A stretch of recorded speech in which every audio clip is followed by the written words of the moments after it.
Welcome back to the Juggernaut Show, everybody.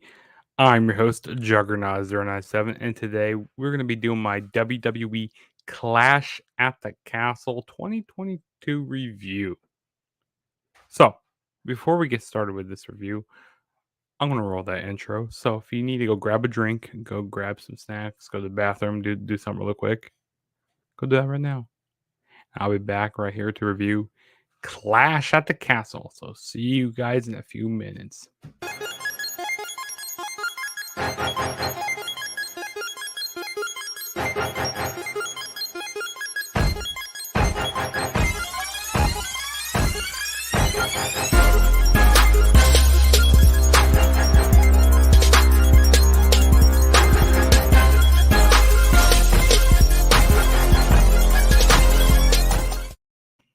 Okay.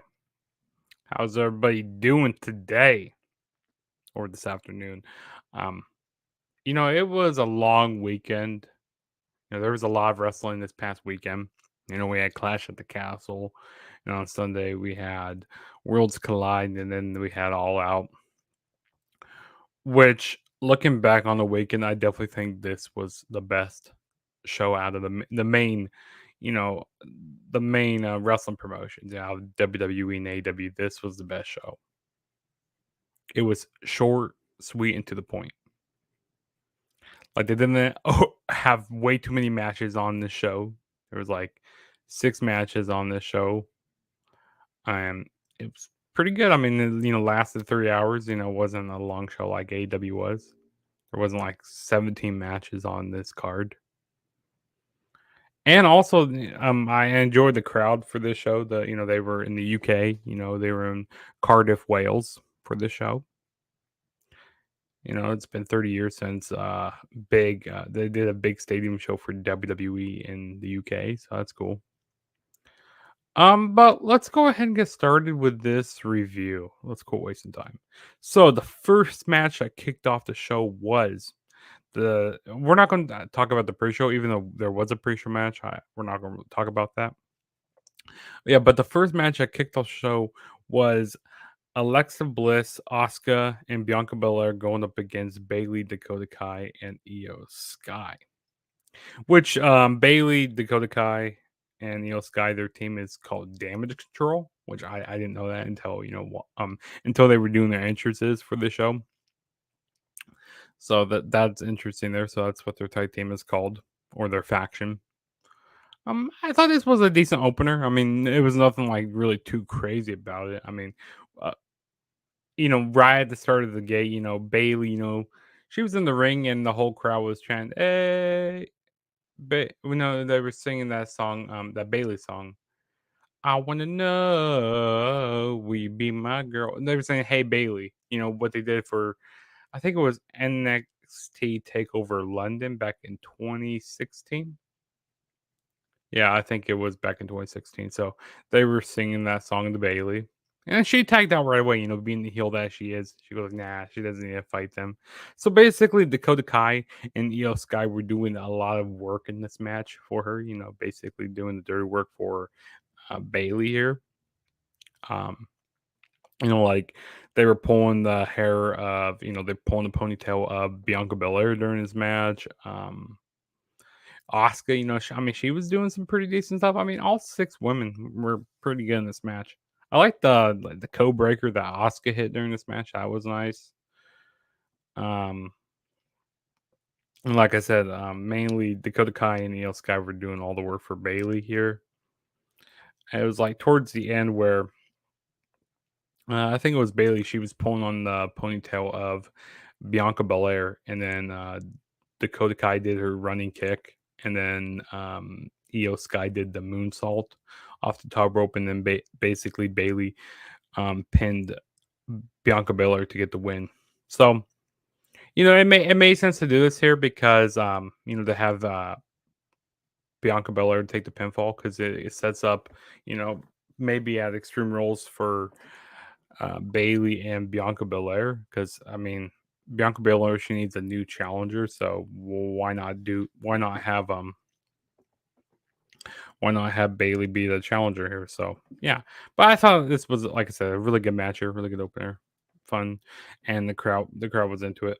So yeah, we'll go on to the next match, which is the Intercontinental title match. We had Gunther or Walter defending the title against Sheamus. And this title really got or this match really had some really good advertisement for it and stuff. And I also like how they were showing some like video package of SummerSlam '92 with the main event being the British Bulldog, defending the IC title. So I thought that was cool. They went back to that, really showing the lineage of the IC title, how prestigious it is, which hopefully they give the IC title some more love here now. I mean, now that Triple H is in charge. But this has got to be one of the best matches on this show, or one of the best matches of the weekend, to be honest with you. I really enjoyed this match. Very hard hitting match between Gunther and Sheamus. I don't think it was better than the Walter and like Ilya Dragunov matches, but I mean this is pretty hard stuff, seeing on the main roster. I mean it's pretty decent stuff here. Sheamus's chest, with the chops that he was taking, he looked like his chest was bleeding and like he just got beat up a lot during this match. And Sheamus, he even tried to go for like his I can't remember what they're called. Like the chops that he does, like when they're hung up on the ropes. I like that stuff that Sheamus does there. The 10 beats of the Valorant. There we go. So that was pretty nice there. Um, and it's felt like a really strong style type of match. Some classic British wrestling here. So I really enjoyed that. The crowd was really into it also, like especially after the match. They gave Sheamus a standing ovation. Standing ovation. Yeah, ovation. I think I said that right. But that was real nice stuff there. Um, we had both factions like of Imperium and like a Sheamus faction. They started fighting and stuff. They had to get kicked out right at the beginning of the match. Um, I also like the selling that Sheamus was doing here. Selling his back also, and he was taking a lot of chops on his back. Um, it's even like towards the end where Sheamus he was going for the bro kick, and then his like back gave out on him. So that was like good selling from Sheamus there. But in the end, Gunther did retain the IC title in a great match here.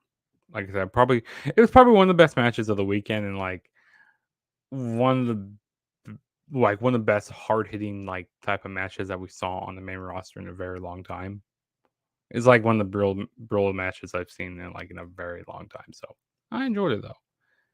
And both guys really beat the hell out of each other in this match. It was fun. Um, and like I said, the standing ovation that Sheamus got, like when he looks back on his career, I think this is one of the matches that he is going to talk about. Like he's going to talk about this match. Like even though he didn't win it, it's going to be one of the best things. And like I think Sheamus is like this is probably the best Sheamus that we saw in a very long time. And like he seems like really natural right now. Like all the some of the pops that he's getting. Because like when I first came into WWE, I wasn't really a big fan of Sheamus. Like when he did that whole stuff with John Cena in 2010. He like they shoved us down. They shoved Sheamus down our throats. But now it seems like more natural and stuff, and it seems like some of the best work that Sheamus is doing right here. But yeah, good stuff. Really, I really enjoyed it. And then the next match we had was I'm trying to remember here. Let me find it. I gotta pull my notes. I'm pretty sure it was a Judgment Day going up against Edge and Rey Mysterio. Yeah, it was that match. That was the next match here, which this was a good match. So this was fun. No, actually, sorry. Liv Morgan defending the SmackDown Women's Championship against Shayna Baszler. I really wasn't behind this match. They didn't really give this match a whole lot of time, in my opinion. I didn't give this match a whole lot of time here. It's kind of reminds me of that match that happened. I think it was back in 2021. where we had like Asuka going. I mean, not Asuka. Alexa Bliss going up against Shayna Baszler, and then Alexa Bliss won that match. I mean, but this match wasn't as bad as that match because like people were shitting all over that match, saying, "Oh, Shayna Baszler shouldn't have lost," But this match wasn't as bad as that, but kind of reminded me of a little bit of that match that we had with Alexa Bliss and Shayna Baszler. But no, I mean this was decent stuff here. I mean, I feel like Shayna Baszler during this match, she really couldn't get like a submission like locked in, like actually holding the submission to keep Liv Morgan to tap out here. There was this really nice spot where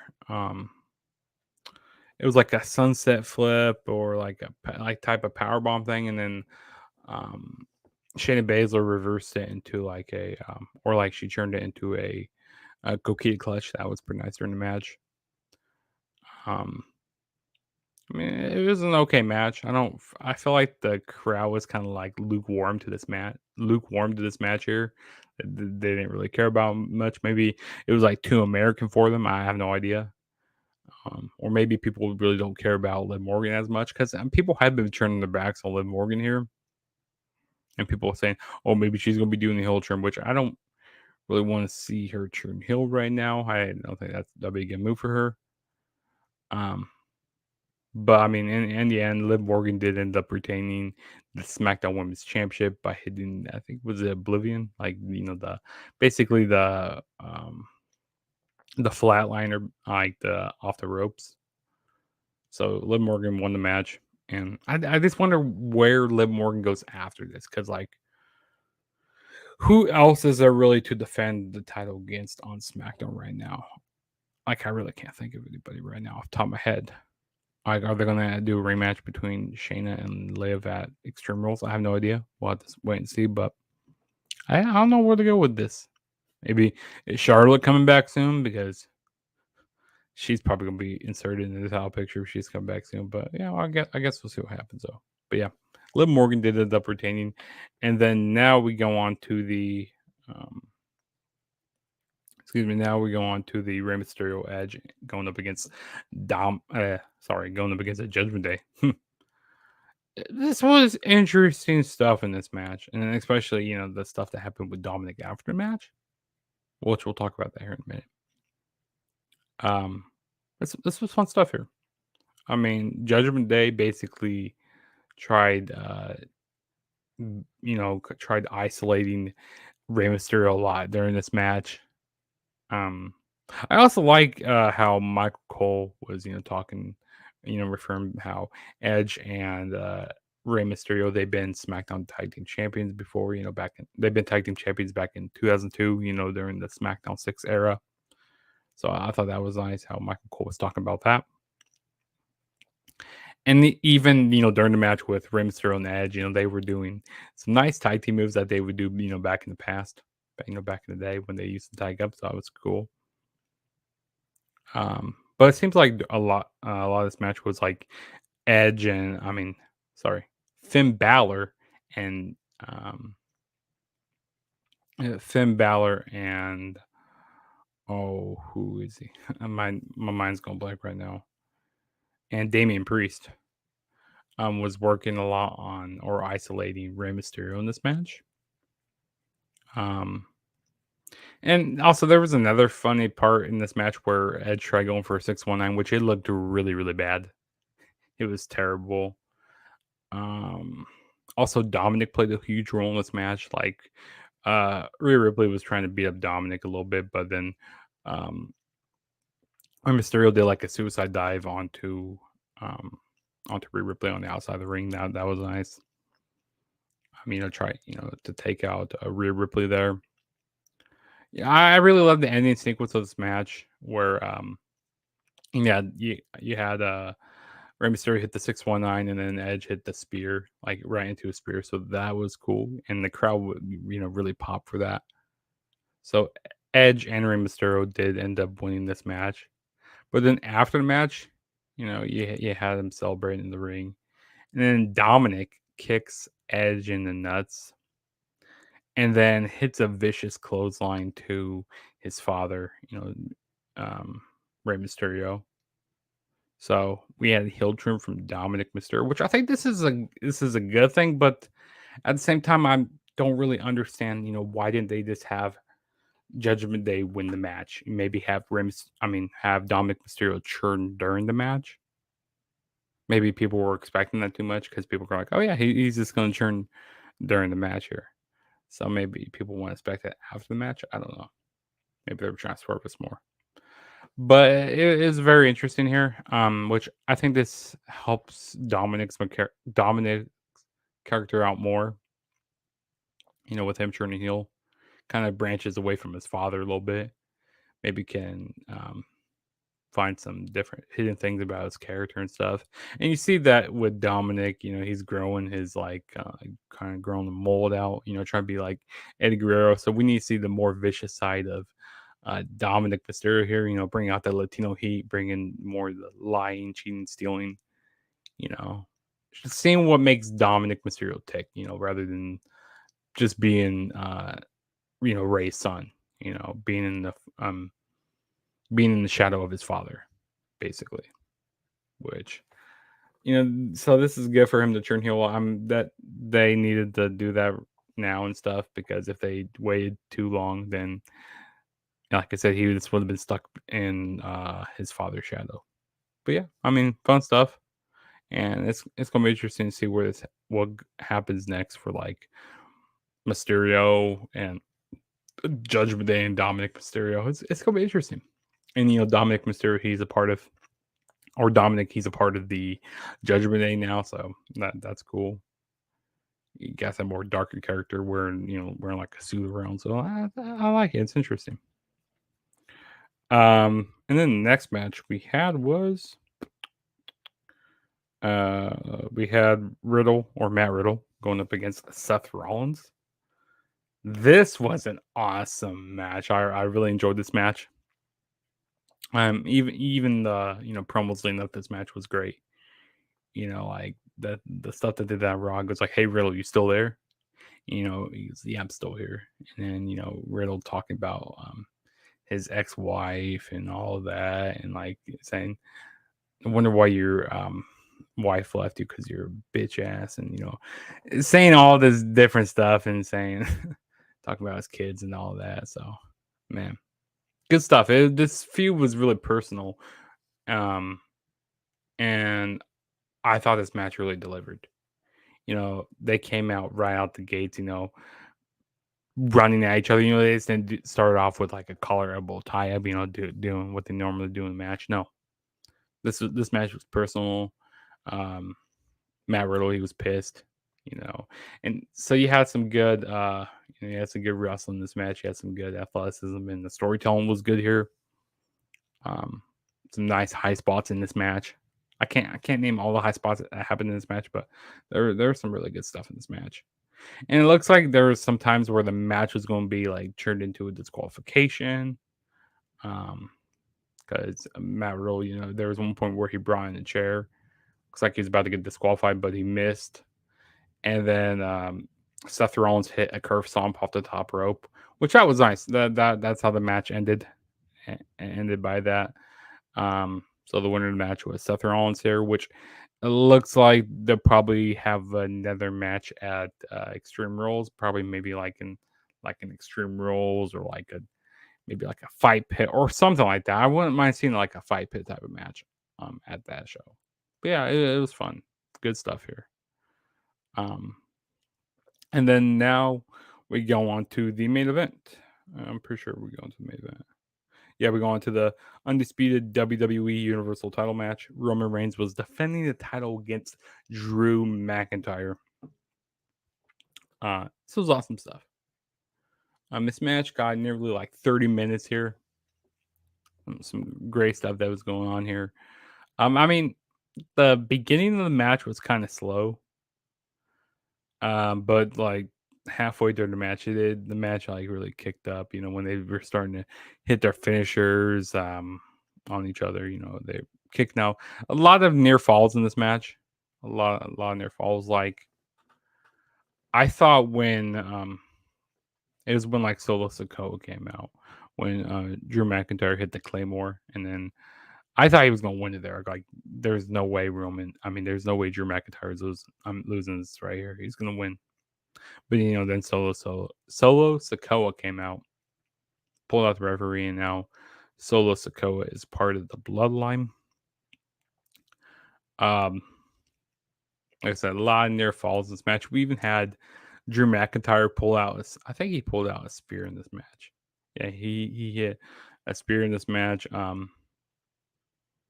Yeah, it was just a very hard hitting match.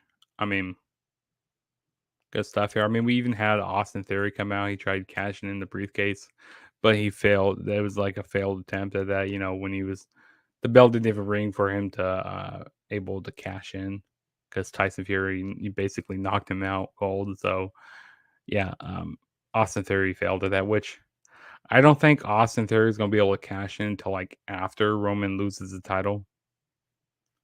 And I'm sorry to break it to you. I don't think Roman is losing the title until probably Cody comes back. Like probably around WrestleMania time. I think that's when Roman will lose both the titles, which I've been hearing rumors that they want to split these titles. So I thought, it could have been a good way for maybe this could have been like a way out here for like Drew McIntyre to win the title here or like, win the titles here. And then maybe have, Austin Theory come out and cash in. And, they could maybe like do like a whole story behind this. Maybe like with the executive saying, hey, like reading the fine print of like the Money Bank contract, you can only go for one title. So you can kind of like split the titles a little bit here, I don't know. Maybe they might make a story out of that. I wouldn't mind that because, like I said, apparently they want to split the titles because like USA isn't happy that there's only one championship. Like, or all the championships on, the championships on SmackDown. And Roman Reigns is basically a part timer right now. Doing the part time type of role right now. But no, I mean this was fun. I feel like Drew McIntyre should have won this match though, because he was in basically his home here, in his own backyard and stuff. So that's why I thought Drew McIntyre was going to win. But it was solid though. I really enjoyed it. But now if you know what the results of this match are, I mean maybe it might be a little chore to sit through because you already know that Roman Reigns won the match, and you may be tired of seeing Roman Reigns as champion. Then yeah, maybe it's a chore to sit through, but without knowing the results of this match, it's pretty exciting. And this had a pretty big fight feel to it in a long time.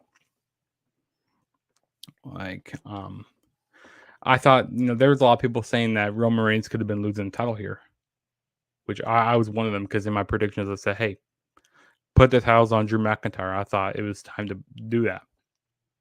Because, like I said, this could have been their like way out, having Drew McIntyre take the titles, and he wouldn't have to hold the titles very long. And like I said, he was in his own backyard. It was solid.